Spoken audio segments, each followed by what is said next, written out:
Dr. Ekundayo Adepehin is a US-based geological consultant. Dr. Adepehin is an international recognized reservoir geologist with over 12 years of experience spanning across Africa, Southeast Asia, and Europe.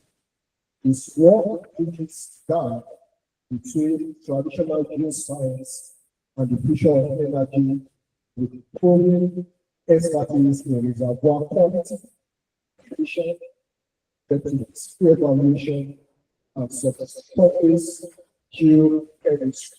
Dr. Adepehin has contributed critically to projects in carbon capture and storage facilities, enhance oil recovery and geothermal energy, supporting global energy transition goals. His research has informed exploration and development strategies such as Niger Delta, Sarawak sites, and Mugland, with findings published in top-tier international journals. As a former senior lecturer and research and lead researcher at Regional University of Nigeria, before he moved on to the US, Dr. Adepehin has mentored young geoscientists and career academic programs tailored to address 21st century challenges in energy and sustainability. His industry experience is the contribution. His commitment to knowledge sharing is evident through his academic collaboration with industry leaders and universities, including Petroleum, Wintershire, and National University of Malaysia. His growth of cross-disciplinary insights and dedication to national talents.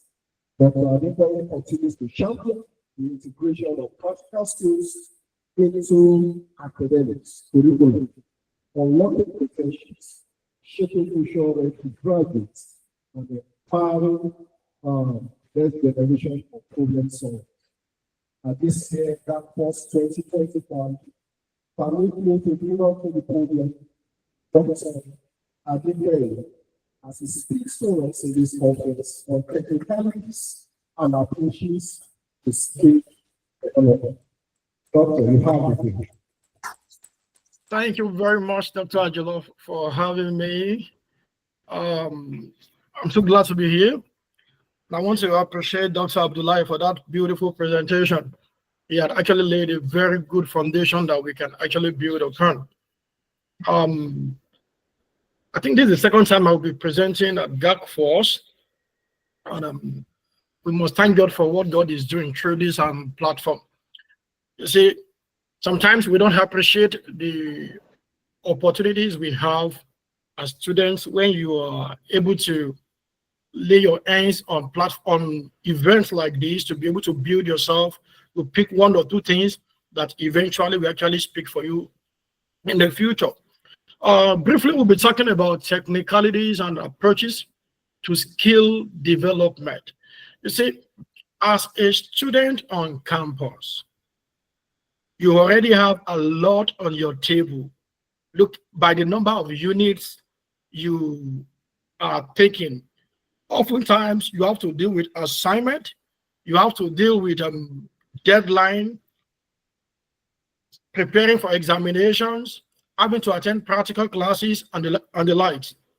But you see, the reality is each of those activities that lecturers or tutors will put you through, they were designed to actually help you develop certain skills. For example, as a student who has, let's imagine, 4 assignments deadline to meet within the space of about 2-3 days, and this will require you to probably go to the library, to go online to look for information, synthesize them. Somehow those experience, that experience alone will help you to form the ability to work under pressure and be able to meet those tight deadlines. That's a skill that not everybody, will be able to master. But by you doing those things effectively, you are building certain skills that eventually will speak for you when you are transitioning, to the workplace environment. So to guide our presentation for today, I will take you through this outline.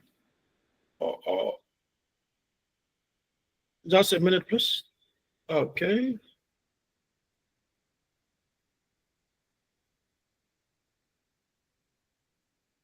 Seem to be having. Okay. So to help us, can you see my slide, please? Yes, we can see the slide. Yes, we can see it. So we'll go through this outline as a guide for what we'll be discussing. So let's kick start. So why exactly do skill matter? Skill becomes very important because beyond our qualification, beyond the certificate you have in your hand, you have a bachelor degree, you have a master's, you have a PhD. Excellent. People feel just by hearing that you have those things alone, people look up to you like you have some stuffs in there that can benefit the organizations, that can benefit the society, that can benefit, wherever you find yourself. But you see, that paper alone, the title alone, will not solve the problem. For you to solve problem, you need skills. So when you tell people you have a PhD in geology, for example, there is a level of responsibility, a level of skills they expect to see in you. There are a certain level of task they expect that you will be able to solve. So when somebody is coming with a bachelor, a master's degree, and by the time they begin to evaluate you and they realize the level of skills and the competence level you have does not match what is required for those skills to be solved, then there's a misfit. Employability is changing gradually. We're in a world where employability is changing. People, what the industry is expecting from you as a graduate is becoming so dynamic. We live in an era where the place of digital skill is coming in, very rapidly. You don't have to be a graduate of computer science. So you must be able to have these skills and know how to apply them to your field such that you can compete well. We are now at the level where coding, artificial intelligence is driving a lot of things in the industry. You don't have to be an expert in IT for you to be able to pick some basis of these things and how they apply to your field, and know how exactly you can be able to leverage them to be able to solve problems, or at least have some basis that you are able to build on even when you get in. So employability becomes a challenge. Adaptability, because it is good. We've learned so many things in school, in your field, but you see, when you get into the workplace properly, what happens eventually is they have their own way of doing things. Many a times, it is not those things you were taught in class that will be used for them. Not all of them, so to say. So there are things they already have. So your ability to adapt to what the industry is expecting, to what they use, your ability to unlearn some of the things you actually felt you knew, and to be able to relearn, some new concept and be able to apply them becomes very crucial. And why does skill also matter? Lifelong. You see, we live in a world that even when you graduate, you are still a learner. Ask people who have PhDs, they will tell you they learn every day. Because when you stop to learn, then you become obsolete with time. things are changing. And because things are changing, you must also learn to be able to adapt, to be able to improve on yourself, so that as the tides are changing, you are also getting better to be able to compete, with your peers and be able to uh, make things work in your own favor. All right. So let's look at what are the foundations for skill development. As a student who is curious or interested in improving his or her skill, I would say the first thing you really need to do is to understand what are those skills that you require. What are the skills that you actually need? What are the skills you need vis-a-vis the competence level you have? You see, it is one thing actually to have skill. It is another thing to have some level of competence in them. For example, let's assume you have some skills in GIS. You could be skillful in using a tool, but then you do not have the competence to be able to use that tool to solve problems. So learning the theory, learning the workflow of how this thing works is good. But then how can you use those ideas to be able to solve a problem that your employer would appreciate, that a company would appreciate? That is where the place of competence comes in. You been able to understand the fact that, okay, I have these skills and you have some understanding of your theory to be able to use those skills to solve those problems, putting in place some of those theoretical framework you've learned in class.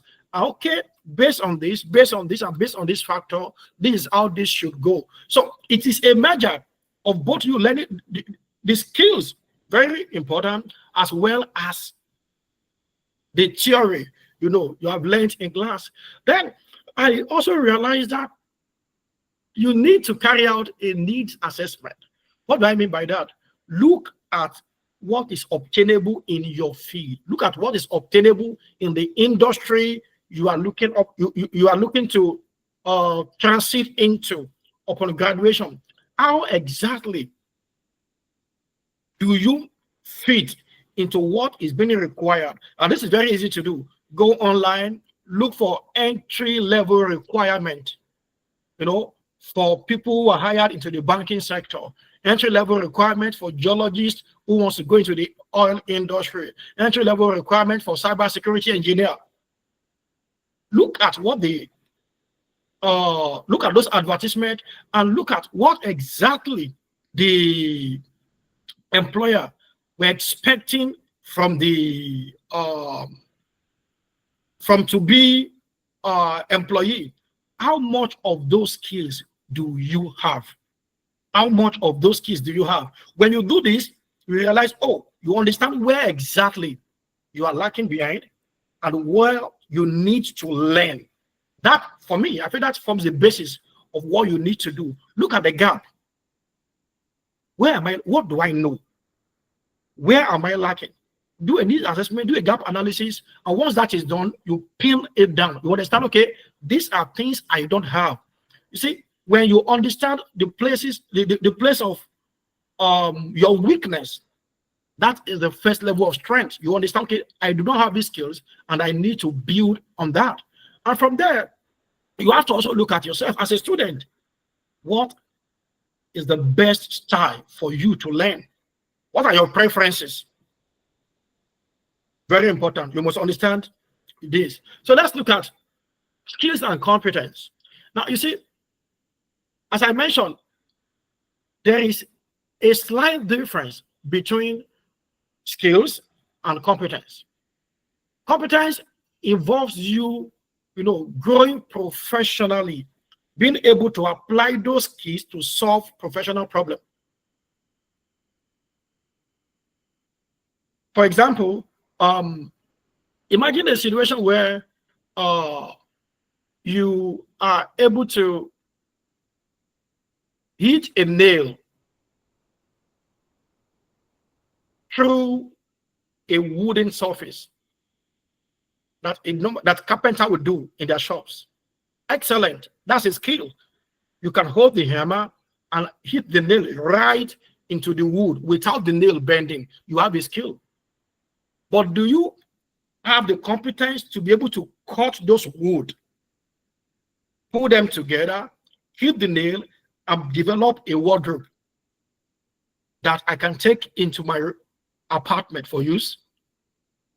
So when you get to this level, you say, oh, I have the competence in doing this. So that's very important. Then I talk about needs assessment and gap analysis. You should be able to do some sort of SWOT analysis. Look at yourself. It doesn't matter. Somebody has a question. I could feel where that is coming from. You feel like you have 2 years to go. 2 years is a whole lot for you to see achieve so much. What can you do? Do a SWOT analysis. Look at your strength. Look at your weaknesses. Look at the opportunities you have. Look at the potential threats that are involved. That are involved if I do not have these skills and I graduate. So when you do this analysis on the table, then that guides you. You'll be able to understand, okay, this is where I am, and this are the things I need to focus on. All right. So when this is done, let me talk a little bit about your learning style, your preferences. Now, we have people who are excellent learner visually. They are excellent visual learner. Just by looking at things over and over, they are able to understand, how to go about it. We have people, for example, who learn better when they combine the visual with their auditory things they could hear. We have people who excel well in reading and writing. Each of these,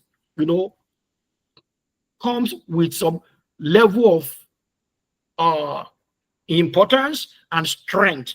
All you need to do is know what works for you. When you identify what really works for you, then it helps you to be able to really know how to take advantage of that. You must also learn, how learning styles affect skill acquisition. There is a way your learning style can affect the way you acquire skills. You must know what works for you and be able to develop an experience, a learning experience that will be able to really help you in becoming, in learning those skills and becoming better at that. So let's look at some technical approach to skill acquisition. Basically, there are 4 important approaches, I feel are very crucial in skill acquisition. You could have it through formal education and training, typically what we have on campus. Formal education, you go to class, everyone who becomes skilled in one area or the other, there is a level of formal training. Somebody goes to the university in year 1, and in the next 5 years, he's now an engineer. Maybe in 7 years, he's now a medical doctor. In 5 years, he's now a geologist. Because over time, you go to school, you come back, everything you do in the classroom, in the lab, they form a part of your training. Then we have what we call experiential learning. The last speaker spoke around this, the place of volunteering. A few weeks ago, a student contacted me, one of my former students contacted, I was asking, sir, I'm a graduate. NYSC will not be coming up until maybe another 6-7 months. What can I do? And I said, go and volunteer. Look for a company. Don't look for money. Don't look for money. And I know how tough that could be. Tell them you are not interested in pay. You just want to learn. Because eventually, those 6 months of your life will become an investment that you will pick up experiences that can help you to become, we will give you an advantage ahead of your peers when eventually you are done with your NYSC. Well, I've got self-directed learning. I mean, you want to work at your pace. I've come to realize you need a lot of self-control and maturity to actually do a self-directed learning. Then we have technology and enhanced learning. Let's look a little bit at formal education and training. You see, formal education and training is excellent. However, I've come to realize, as most of you who are in Nigeria we agree with me, we have a lot of limitations when it comes to the way our curriculum are designed. There is this tendency to want to focus on delivering your assignment, getting a good grade, and that is very important. Get those first class. We need you to make the 4-pointers.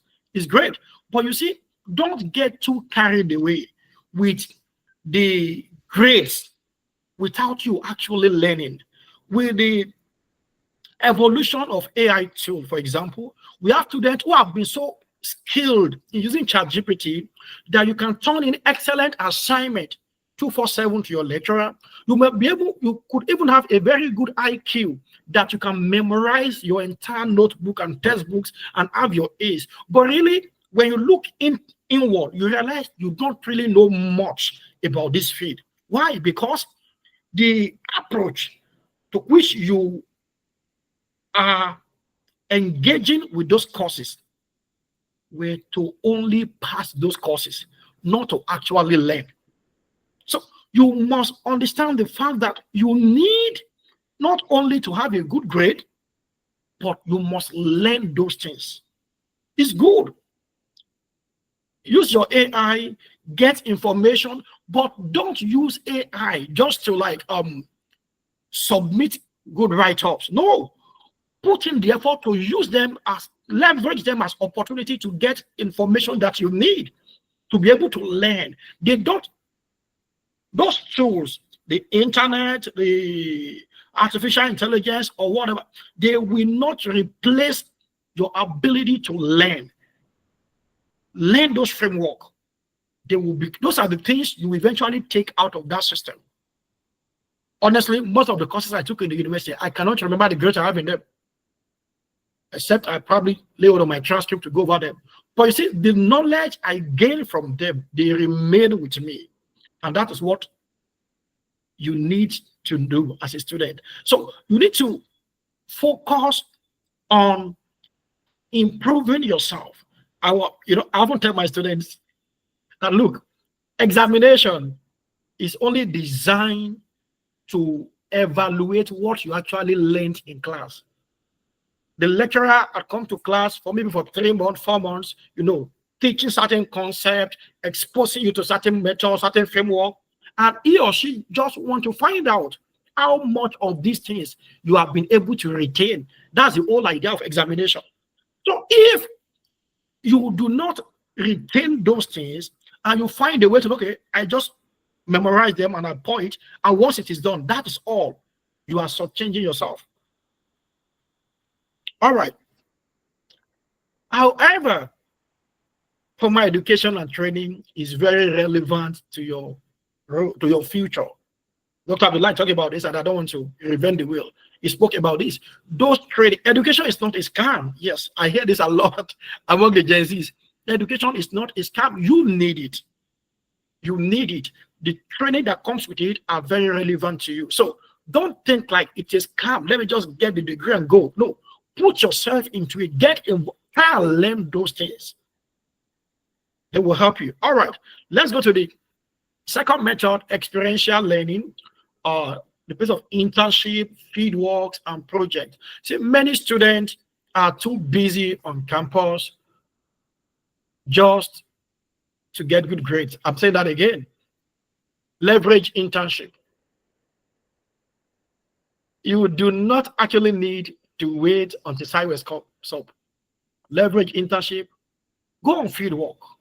Look for professors, look for lecturers who are involved in active research. Volunteer in their research group, even if it is 10 hours per week, 5 hours per week. What are they doing in their labs? What research are they working on? So what can I help you to do? It could be data management. I once gave an Excel sheet to a student. Say, look, help me go through this sheet and clean out the data. That student, through that experience, she was developing certain experience. She was developing the ability to clean up data, to find out, where do I have values that are incoherent? There are each of those skills, they are very important. You can volunteer with companies or the local shops around your institution. And of course, you can look for companies, during your holiday and volunteer with them. And I want to say, as good as it is good to make cash from them, if some companies are not willing to give you money to pay you, please take the role. All the same, they will eventually help you. Of course, project, final year project. You see, let me speak a little bit around this here. One of the way you develop experience, one of the avenues to develop experiential learning as a student on campus is in your final year project. However, I've come to learn that many students abuse this, and you'll be shortchanging yourself. Your final year project is designed to help you apply things you have learned for 4 or 5 years, as the case may be in your program, to solving certain problems. So you should be able to pick those problems, apply those. Of course, you will make mistakes. And your supervisor, your HOD, or whatever, will not be expecting you to develop the best of all projects, but they want to see you apply those things. Putting those thoughts together to solve that problem. How much of the gaps can you close? When you achieve this, you will be preparing and equipping yourself, for the real world out there. Okay, then learn. Learning by doing as a critical pathway. You must learn to do things. It's a critical pathway to your success. The ability for us, you are learning those things, you are trying to put them into practice. That's hands-on. You are developing hands-on skill. Hands-on skill. That goes a long way. Then I talk about self-directed learning. You can study independently. I talk about online courses. You can take advantage. There are a lot of them. A lot of foreign institutions have free courses you can actually take advantage of. All you need is a discipline. 2 hours per week. Stay on your phone, stay on your laptop, and take those courses. Learn them, and you get better. Of course, discipline and motivation are key drivers. You need to be very disciplined for you to do a self-directed learning.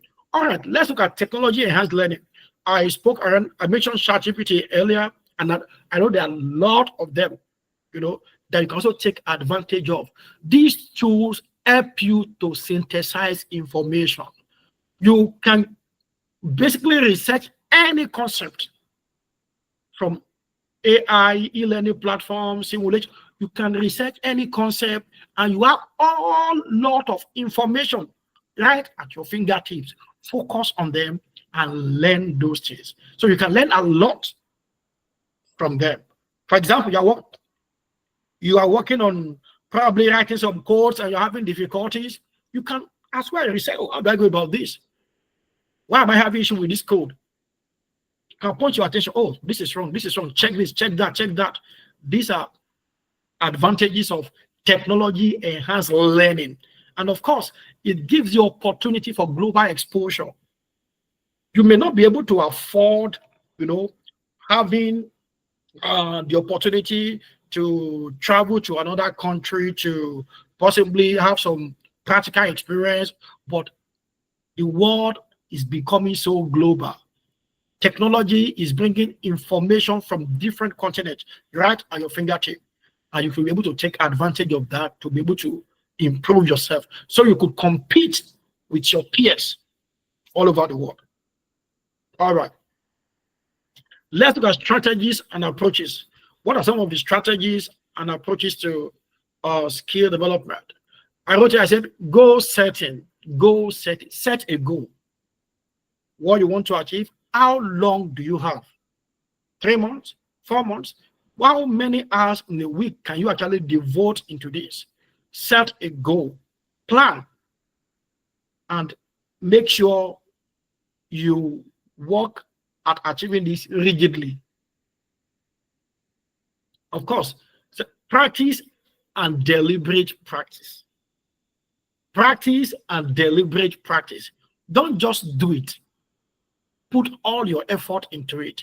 See it like it affects your future. I started by saying that go online, look for what employers in your field are requiring from would-be employee. When you understand that, you know that if I don't have this, it will be difficult for me to get in, except if your dad is the CEO. Even if your dad is the CEO, you see, where it is good when you have competence and opportunity comes. You understand, I'm not just here because I have somebody or I know somebody. I have competence, I have skills, I have something to offer. All right, so let's move on. Let's talk about feedback and reflection. Feedback and reflection. One of the ways you will become better at your skills is through feedback and reflection. Get your friends, get your colleagues who are also skilled in that same field to review some of the things you are doing. Mentors. You see, skill development, I've come to realize you will not be able to go so far without a place of mentors. Look for somebody. It could be your lecturer, it could be professionals, they could be students who are at higher level. Look for somebody who knows more than you. People who have walked the way you want to walk. They can look things you cannot spot. I was speaking with a friend who is in France yesterday, and apparently he was called off. His professor called him to come to the university. He had graduated and left the school. They invited him back to help one of their PhD students who was having problem with his research because he had worked on that aspect. And they told me as soon as he got into the lab, he looked at what the guy was saying. So, look, there's a problem here. And the guy was like, what do you mean? I've been working on this for the last 1 year. You just came in less than 1 hour. And you're telling me, they say, how do you know? That's what a mentor does. He had walked that path before. He knew where the problem could come from. So just looking at what the guy was doing in less than an hour, you could point out, oh, this is the problem. Look at this. Look at this. This is not agreeing. This is why you are not having the right answer. That's what a mentor can do for you. You need a mentor, to be able to help you to refine those skills. As you work on those skills, they can look at what you're doing and say, this is not good enough. Can you do this? Can you improve this way? And that way you become better. Of course, there are self-assessment tools too. You can assess yourself. But honestly, I would recommend for starters, try and work with peer review evaluation as well as mentors from feedback. All right, let's look at transferability and application. You see, most of the skills you are learning, I want to speak now around some of the soft skills. Most of the soft skills you will learn or you will need are not things that are transfixed on a particular domain. I'm happy with the fact that the first speaker that spoke to us is an engineer by training, first degree. But you see, he leveraged some of those skills he learned in the banking sector. Those things he learned from engineering, the critical thinking, ability to look at so many concepts and be able to form an idea out of them. They were not wasted. They found application in those fields. So you can have one skill that can enhance multiple domains. Communication, Dr. Adilo mentioned that earlier. Think business. You could be a scientist, you could be an engineer. Learn to think business. How does this skill bring money? Those things how can they translate into money? Nobody hires you to just come and demonstrate your science or engineering. The whole idea of everything is about business. Know some things about business. What are the clients requiring? What are the things that my knowledge can bring in that can make what they do here better? Working with cross-functional team, ability to collaborate with other people. So there are a lot of skills you have that will help you to be able to fit in well into several domains. All right. Let's look at continuous learning. Yes, I understand. One of the mistakes you will make as a student is to actually think that from the day you graduate, learning has ended. No, you must be committed to continuous learning. Have a lifelong learning mindset. Develop a mindset that learns continuously. You must understand that, you see, things you learn today, if you don't improve on them, in the next 3 years, I assure you, you might become obsolete because things are changing. Minds, people are developing methods, and ways to improve on how things have been done before. Several modifications are coming up. It takes those who are committed to a lifelong of learning to be able to compete well with their peers as they grow. All right. So let's look at supporting factors and environment. Supporting factors and environment. There are certain things you actually need to support you in your journey of building the skills that you will need. And the first thing I want to mention is mindset. Mindset and motivation. And the truth is, no mentor, no employer, no friends, no colleagues, no parent can help you acquire skills if your mindset and motivation does not want to do it. So you must first understand, where am I going to? What is your goal for yourself? What future do you see? Let that be the motivation. Let that be the thing that drives you to want to learn, to want to become a better version of yourself. Develop a growth mindset. You see, fixed mindset will never help you. I understand you are good. I understand you have a first class. I understand you're in a strong 2-1. Excellent. But you must see yourself as somebody who don't know enough. Or that desire to always improve on yourself. Be resilient. Develop the heart. Let it be that you have that history of being resilient. The desire to always get better. Don't have a mediocre mindset. Resource and management. Of course, I mentioned this earlier, and this is very crucial. As a student on campus, you still need to pass your courses. So you must understand time is a resource. So every time you spend on your phone, WhatsApping, Facebooking, and the like, you must understand you are wasting your resources. You can as well, harness those resources, well, to be able to invest them into skill development, building competence that you need for your future. Of course, I'm not saying don't relate with people or don't do your social media thing, but understand time is a resource. And every second you waste, you are wasting a resource. All right. Tools. What do you need? You need a laptop to learn. What are the softwares you need? Do you need to subscribe to them? Understand those things. And of course, I understand the place of financial consideration, especially when it comes to learning online. There are certain programs you need to subscribe to. You may need to pay. You may consider that. And if you cannot afford certain training or certain workshops, it's fine. That's why program like GACFOS is available. This is free. Take advantage of it. There are some free opportunities online. There are certain universities who make certain courses free. You get it? Take advantage of those ones. And as time goes on, God blesses you. You are able to afford, those ones where you can subscribe to. Excellent. Then you take advantage of that. You can talk to your lecturers, talk to your mentor. Are there workshops? Are there programs of that I can take advantage of? Those ones that do not involve do not have financial implications. They may have knowledge or ideas about one or two platforms that you can take, you can learn from. So that's another thing you need to do. Yes, network and collaboration. You see, there is nobody who is an island. In my journey as a professional, I've come to realize the place of networking and collaboration in skill development. When you want to learn, you see, there are other students too who are working on the same skills. You have peers, you have colleagues who are working to improve their own skills too. Collaborate with them. Let them challenge you.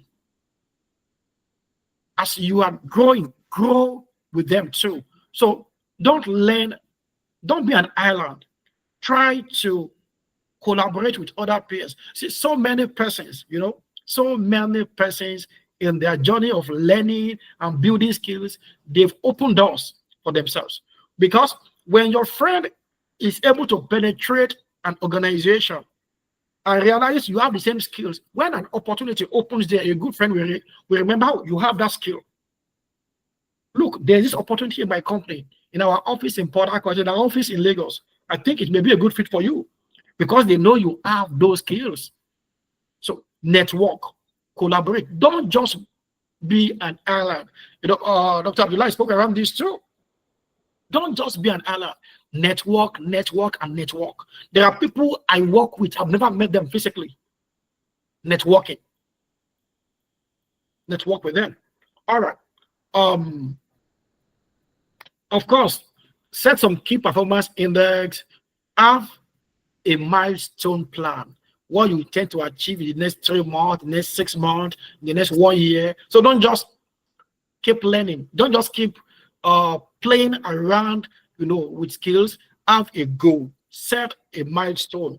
What you intend to achieve in the next 1 year, in the next 2 years, in the next 3 years, and the likes. And of course, you must understand that when you do this, of course, with time, your achievement, take note of them, log them. They will speak for you. Okay. Implementation framework. How do you implement? What are the things you need to do? 3 phases are very crucial here. Look at carry out assessment and planning, do active learning, evaluation, and refinement. How you implement it? We're running up gradually. The first one involves you having strategic assessment and planning. You can do this for about 1 to 3 weeks. Any skill at all, regardless of the skill you want to learn, you can develop within the phase of 1 to 3 weeks. Carry out strategic assessment and planning of what you want to learn. You already know what you want to learn. Sit down, look at yourself, look at what is required. Do an assessment. You can do some skill audit and inventory. Do a well-rounded assessment of the tools and the framework available to you. Do some gap analysis. Do some goal setting. So your slide, Come again. your slide is not changing. Oh, sorry. Has it changed now? Not yet. Yeah, it's changing now. Oh, it's changing now. Oh, sorry. Okay, thank you. Okay, so do some strategic assessment and planning. So once you do that, do some gap analysis, look at your goal setting, and of course, with that will enable you to know, okay, how long do I need to learn these skills? What are the level of competence that is required of me?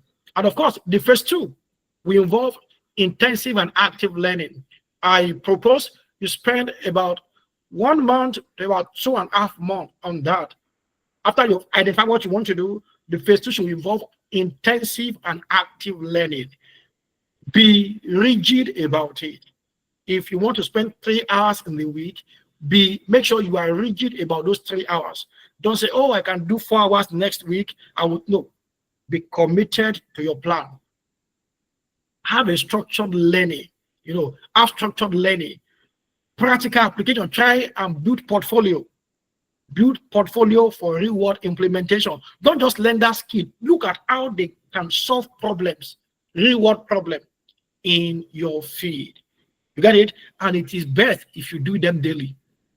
Spending an hour a day or 30 minutes a day to improve on a skill is better than spending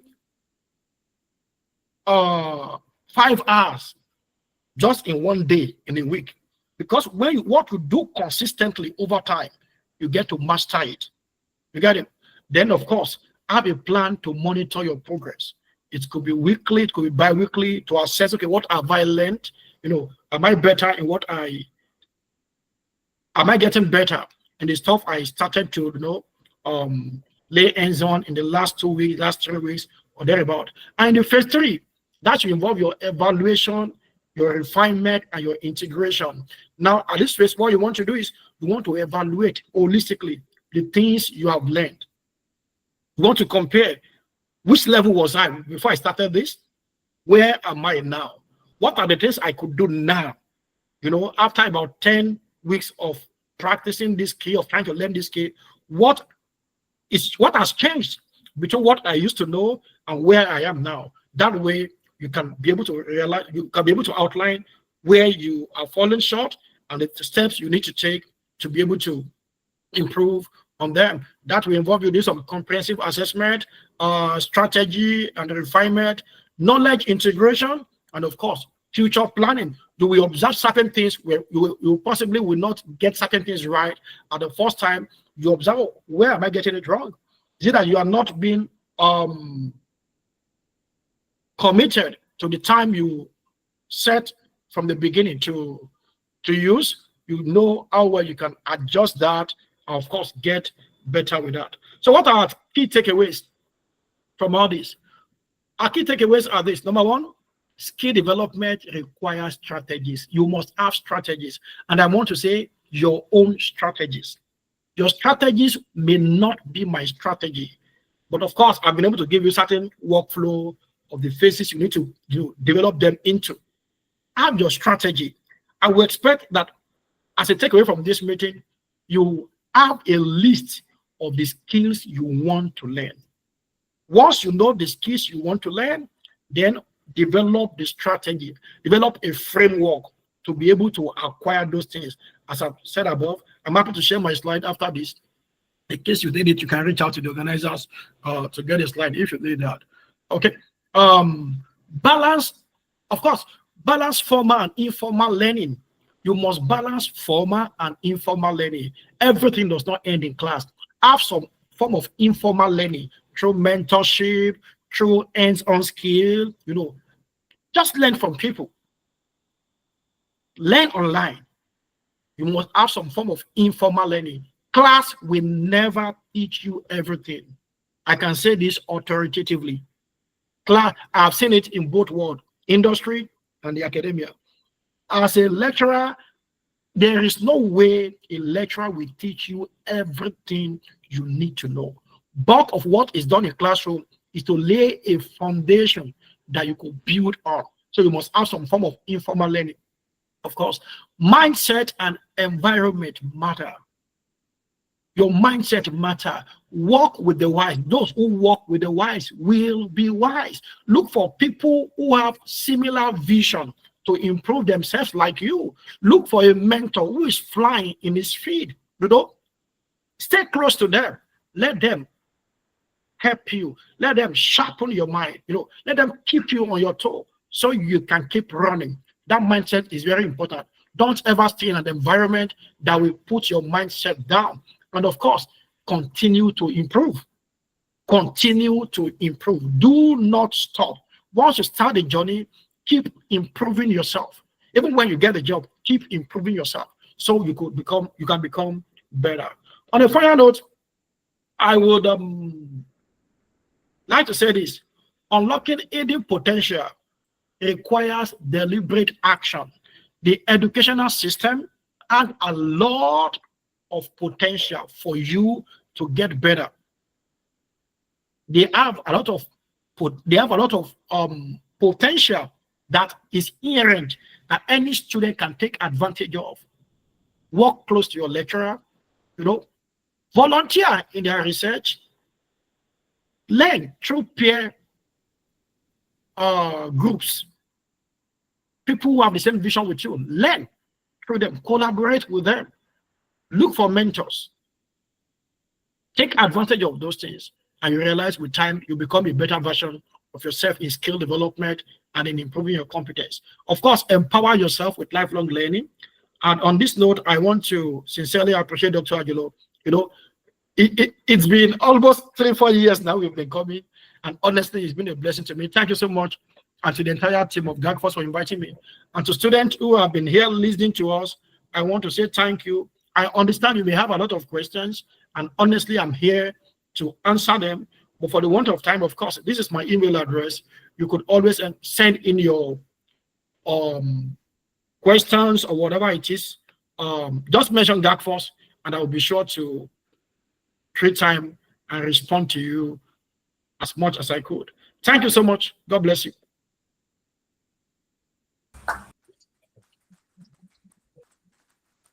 Thank you, Doctor. We appreciate you. Thank you for the lecture. All right, so before you go, questions are available. Do you have any questions coming from the online platform? Any question?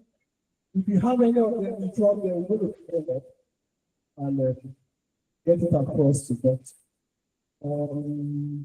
Did I answer the question? All right. This one.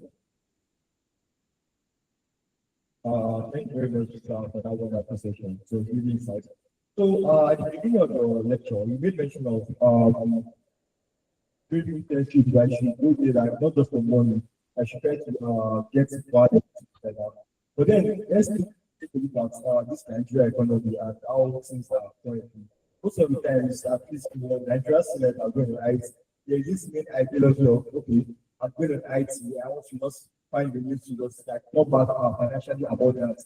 But I always get this kind of dynamic between learning or what's looking for. So that kind of situation, what would you advise for students to do? All right, Doctor, did you get the question?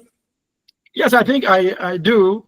I think he's asking about looking at how tough the economy is. Students have the mindset going on IT or SciWest to also make some money for themselves. When the money is not coming, what do I advise the student to do? Is that correct? Very correct. I mean, did I capture the question correctly before I answer it? I want to be sure. Yes, that's correct. All right, thank you very much. Now you see, I totally understand the importance of making money and how money is important to students. But you see, the point is this: if you can get money, if you can get payment, you can get fund, and at the same time get experience, why not? But what I'm saying is, if you are unable to get an organization that is willing to pay you, sitting at home is worse for you than getting an organization that is not willing to pay. That way, you know, okay, I'm not getting the fund now, but I am building experience. Let me share this with you. Maybe this will help you. When I was in 400 level, I graduated from futsal, by the way. In my 400 level, I was looking for IT placement, and it became a very big issue. I couldn't get one. Eventually, I got a company in Port Harcourt that was willing to pay me 6,000 naira. Yeah, 6,000 naira monthly. So I picked it up. At that point, my interest was just to learn, and I was learning there. Over time, I got another company that wanted me to come, you know, do my IT with them, and they were going to pay me 10,000 naira. But you see, I knew that I had much to learn in that place where they were paying me 6,000 naira than where they would pay me 10,000. So I stayed put. Of course, eventually it paid off. I think a month after, they increased my payment in that place as an IT student. They increased my payment, you know, to the 10,000 naira that company was willing to pay me. So at that point, I had made up my mind. Either the fund comes or not, I just want to learn. I just need the skill. And that is what I'm encouraging students to do. Let the focus be you learning, so that in future you have something to leverage on, you know. And I actually feel that future is much more important than the stipend or whatever that the company will give you at this time. So if the cash comes, take it. If it doesn't come, go for the experience only. Thank you. All right, thank you, Doctor. Thank you so much. Any other question? All right, Doctor, can you please differentiate this kind of learning for us? Apprenticeship learning approach. Okay.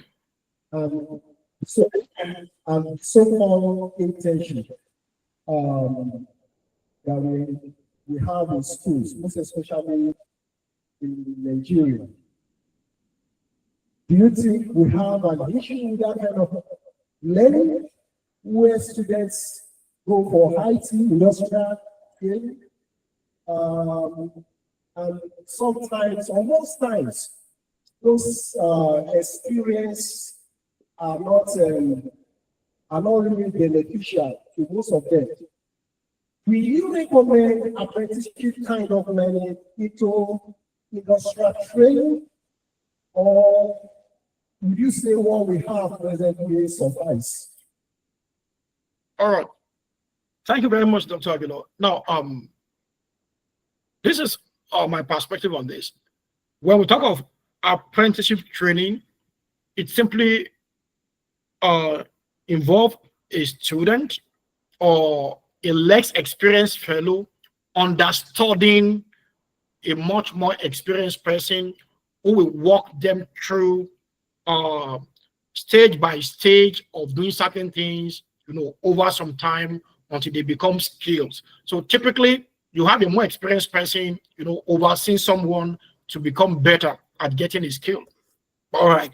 More often than not, through the less experienced person, doing certain things, that the more experienced person will get accountable for. So that way, he or she can put a lot of effort to be sure those things are done well. And actually, we have a lot of these in the workplace environment where a supervisor, so to say, seems to put a lot of effort on a junior colleague to be sure whatever the department is doing comes out so well.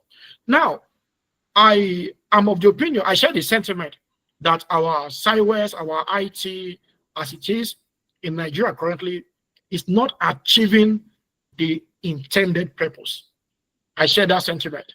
And I think this issue is multi-layered. How do I mean? First, it starts from the student. The mindset of an average student going on SciWest is, I want to make money. So they are not concerned. The primary focus for most is they want to make money. So they look for where they can get money and not where they can get the experience. Number one. Number two, most companies too sees IT students, most companies see IT students as opportunity for cheap labor. So they focus more attention on how they can use those students as cheap personnel to improve whatever they are doing. The focus of building, very few companies, organizations have a structure of training for students. I think there is a need to close in. The ITF need to do a lot of things to close in to would-be host organization. The essence of sending these students over is for you as an organization to train them. I see it as more of a how do I put it now? A social responsibility of organizations to train those students to teach them what you do in the organization. They're not just here to go buy you food, or they're not here to answer your phone calls alone. As much as they should serve in that company, they are there to train. So the experience should be designed in a way that the students are groomed to develop hands-on skill that is required in their field to become a better person. So that's why I think it is multi-layered. It is both ways, from the student side and as well as from the organization side. And of course, we will not exonerate the academics. I think sometimes too, we have some difficulty. We've not grouped students well to be able to take advantage of those experiences where they are going to.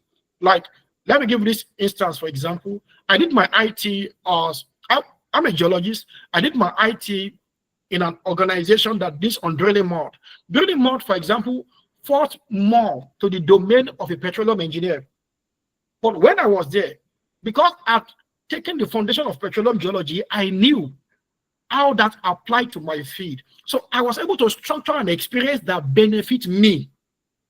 With my supervisor then, it's okay, these are the things I'm looking at learning. I want to know how does this come to play?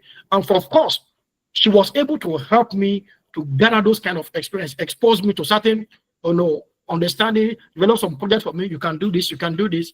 Of course, eventually, I became better in that field. So we need to improve on it such that students can understudy and learn from the professionals in those fields and become better persons. When they come to campus, they are already a better version of themselves, not just students who are just gone on an holiday and return with just some random report to present to the department. So that's my thought. Thank you.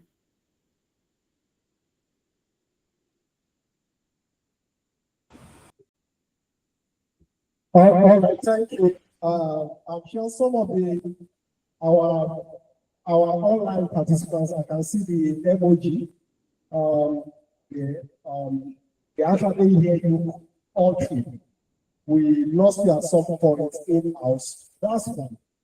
I'm sure some of our speakers will still have to emphasize on that. The reason why I asked that particular question is because we've come to realize that a lot of students are yet to really know the reason why they go to school. So, and I think a half-baked definition of why we go to school or why we do certain things, we obviously possibly produce no results or an half-baked results. And I think that's the starting point. We've seen a situation where children grow up to realize that they find themselves in school. Parents who are working parents who need a place to put their children. At 13 months, they already put the child in nursery school. And the child just grew up to realize that he's already in school without anyone telling him or her what he or she is doing in that school and why he or she is. Nobody ever told them all their life. So they give definition to schooling themselves based on what they see around them and what they see people do or talk about school. You also mentioned a very important part of schooling. Schooling being a scam, which is a term among the Gen Z, most especially so prevalent in Nigeria or in the African settings. Again, that's a wrong definition because most people don't know what schooling is all about. We also have a context here in Nigeria where people go to industrial training and what they have at the back of their mind is it's time to rest, right? And again, the definition of higher is educational learning. It's a marathon kind of a learning where you obviously have so much to cover. And there's really no room for break in the actual sense. So we've seen people who go for industrial training who use the opportunity as a moment to rest. We've also seen people who don't understand the essence of industrial training and they end up not even really observing that particular aspect of the learning as well. We've also seen people who get into industrial training, they have nobody to hold their hand through, which is the apprenticeship part of it that you mentioned. We didn't get to hear you talking. I'm sure the recordings for this particular program will be taken. I'm really, really interested in that part because I've seen students who practically waste 4 years of their program in the university, 5 years, they waste it, 7 years, they waste it. Nothing really to show for it because they got all of this wrong. The foundation is wrong. The definition for schooling is wrong. The definition for school environment is wrong. The definition for curriculum is wrong. The definition for each of the courses they take is wrong. The definition they have for their lecturer is wrong. The definition they have for their post-student is wrong. The definition they have for most things that end up becoming what they go to practice is wrong. So I think having a proper definition for some of these things will help our young ones. Because again, how do we define students who obviously stay this long and will be able to do so much? So I'm just adding to what it is because of our in-house part who missed out because we lost the internet at a point, lost the network at a point, and we couldn't hear you. But I'm sure I could see all of the applaud and the emojis from our participants online because they heard you. We also hear some part of it. So we appreciate that. Who might want to add some value to what I've just explained to also control that those people will possibly hear you very well. All right, thank you. Thank you so much, Dr. Aguilo. Can I confirm whether the in-house participant can hear me now? Oh, great. Now, you see, I love the fact that I know Dr. Aguilo very well, and I know we share a lot of similarity when it comes to our passion for training the young, the future generation.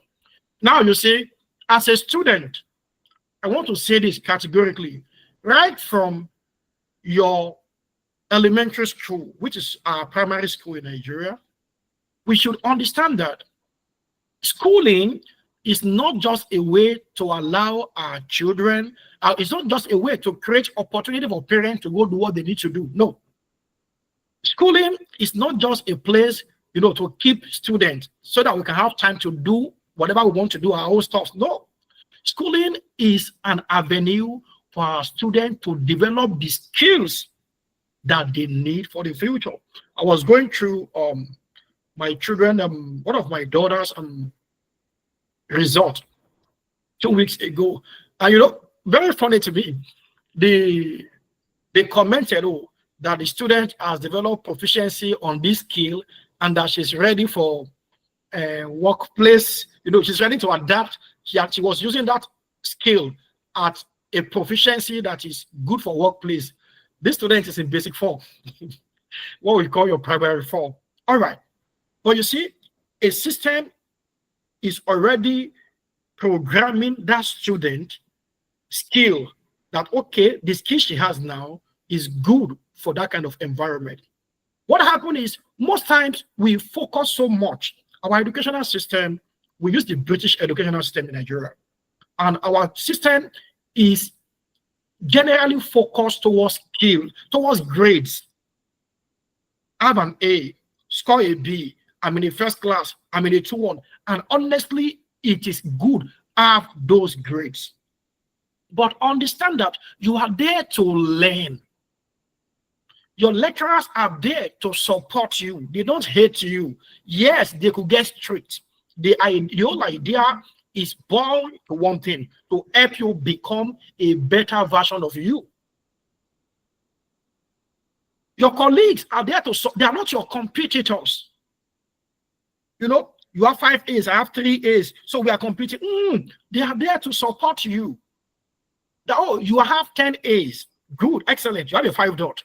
But your colleague is having a 3 dot. Now, you see, you will realize that eventually you must learn to work with that colleague who had a 2-1, who had a 2-2 in the place of work.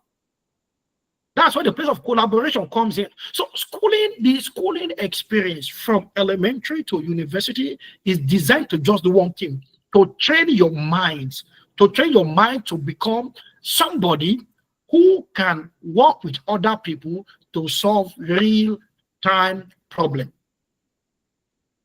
So, and we must have that flexibility to be able to achieve those things. Now, when it comes to the place of learning, IT and whatever, I want to say this. IT is not a time to rest. It is not a time to go make money. They may come. I don't care. They may come. That's cool. The whole idea is for you to go learn. And I want to say this. Maybe this will help to some of us who may be professors or lecturers here. I also think we make a lot of mistakes from the academic point of view. And the issue is this. It is in very rare circumstance that you have department sit students down to actually prepare them for sideways. Like, okay, you are about to go for sideways. This is what we expect from you. Most times, ITF just organize a program of maybe 2 hours, 3 hours on campus, and they just bring all the students from various departments together. Just talk to them randomly, and they allow them go. But I believe if as a department, time is taken to talk to these students, the purpose of IT. We focus so much about the report they will bring. Your report must be this. Students have their ways of cooking reports. So a student may not go on IT and still cook a report and submit. Fine, we think he or she has submitted an excellent result, but see, he or she has learned nothing. So the focus should be let them understand the importance of where they are going to. So when they understand, okay, I'm going on IT, so I can learn how the things I've been taught in class, are being used in the industry. That student becomes, you have kind of forewarn them. You've created a system in them that allows them to open their heart to go and learn. And of course, as I said earlier, I said ITF needs to work with industry to understand that these guys are coming, so you can train them. They need to train, they need to be more committed in walking these students through these experiences so that they don't just see them as cheap labor.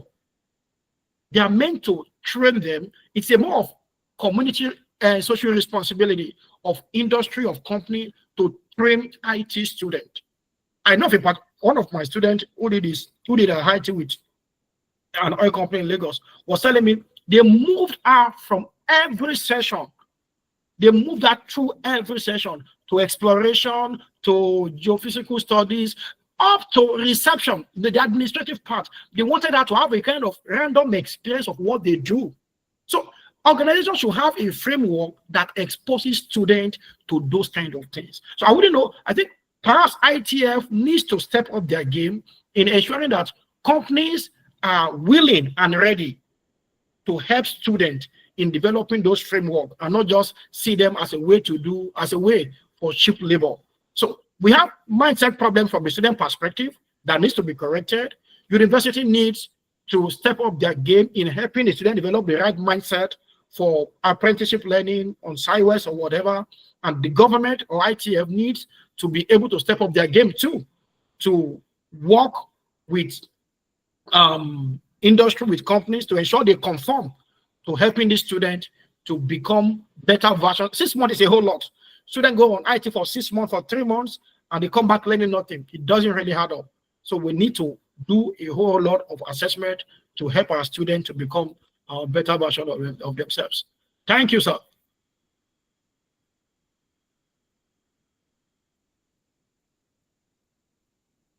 Thank you, Dr.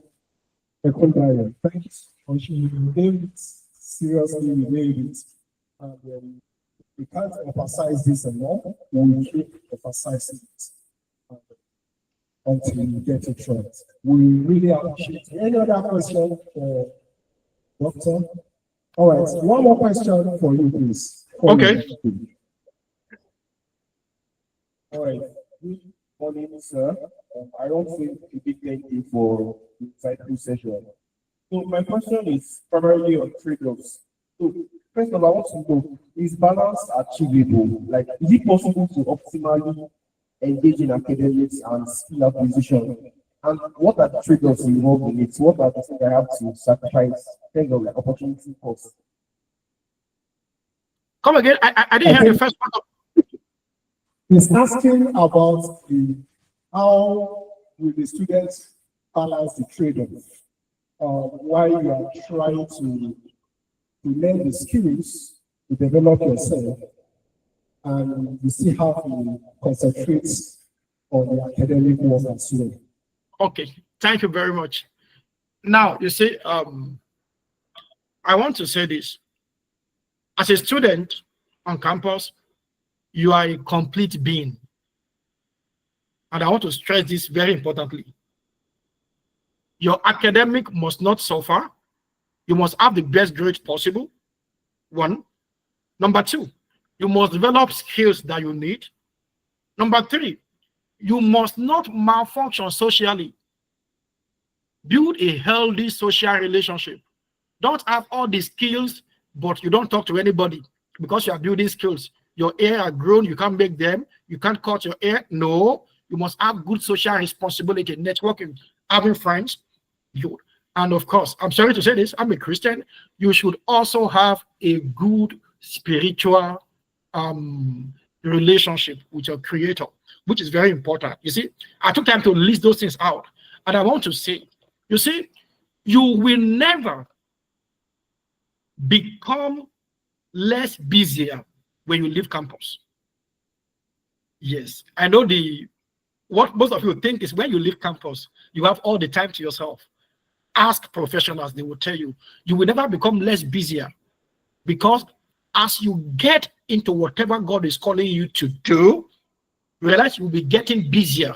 So many things will be competing for your time. You will get married, you will have children. Your time will never be enough for you anymore. So why am I saying this? You have more time now than you will ever have. So you have what it takes to do all those things. All you need to do is you need better planning. And that's why the lecture I took you through, you realize I went through the place of you need to develop strategy, know what you want to learn. Don't just jump into things. Do an assessment of yourself. Write down those skills you want to learn. Get it? Follow strategies, lay down strategies. I want to learn this in 3 months. Then you do a timetable for yourself. These are my lecture. These are my reading time. You still have free movement there. Instead of staying 2 hours to gist on which club will win the Premiership League, is it Man U or Arsenal? You get the point now? Which of the player is more expensive now in the transfer window? Spend those 2 hours to invest in your skill development. So I want to say the time is there. There are students who stay on their phone for 2 hours chatting. And I'm not talking about meaningful chatting. I mean meaningless chatting. Scrolling through Instagram or whatever social media you call it, for hours, for things that will not add anything to you. So I believe the time is there. 24 hours in a day is a whole lot. This may cause you to sacrifice an hour of your sleep. All it takes is discipline. Okay, I want to sacrifice 1 hour of my sleep every day and use it for my skill development. So while other students are sleeping, I'm sacrificing. Maybe other students sleep at 9 p.m. I want to sleep at 10 p.m. And this 1 hour is going to be for my personal development. Map out an environment where you can be, where you are able to build yourself. All right? The beginning of the journey could be as well as talking to somebody, a mentor, who can, sir, I like to learn this. How can I go about it? And they begin to walk you through it. So it's all about being intentional. What will you forgo? What are the opportunities? What are the things you're going to forgo? It may require you forgoing some needless pleasure as a student on campus. You see, everything you want to achieve, there are certain things you need to forgo for them. So some time you spend on social media, you need to forgo them. And you can invest those time, those resources into building yourself now. So it starts by you sitting down, look at your academic timetable, look for windows that you can take advantage of. And as you do that, you realize over time, you become better at those things. From experience, I've realized most of the difficult part of any skill is beginning. Once you start them and you have some level of experience and competence, it becomes easier to keep building on them and you get better over time. I don't know if that is helpful to you.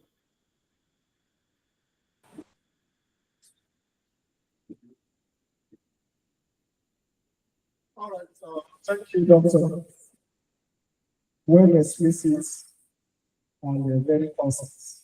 That's answered the question. Thank you. Any other question? All right, so Doctor, we want to appreciate you for coming on board and for your time. It's been very educative, it's been very, very interactive as well. Thank you for the exposure, the experience you brought into this particular lecture. We appreciate you. I'm sure you still stay with us a little while. If we have more questions, we definitely will push it across to you so you can respond to it. On behalf of the team for GACFOS 2025, I want to say a big thank you to you. Thank you for coming on. Thank you.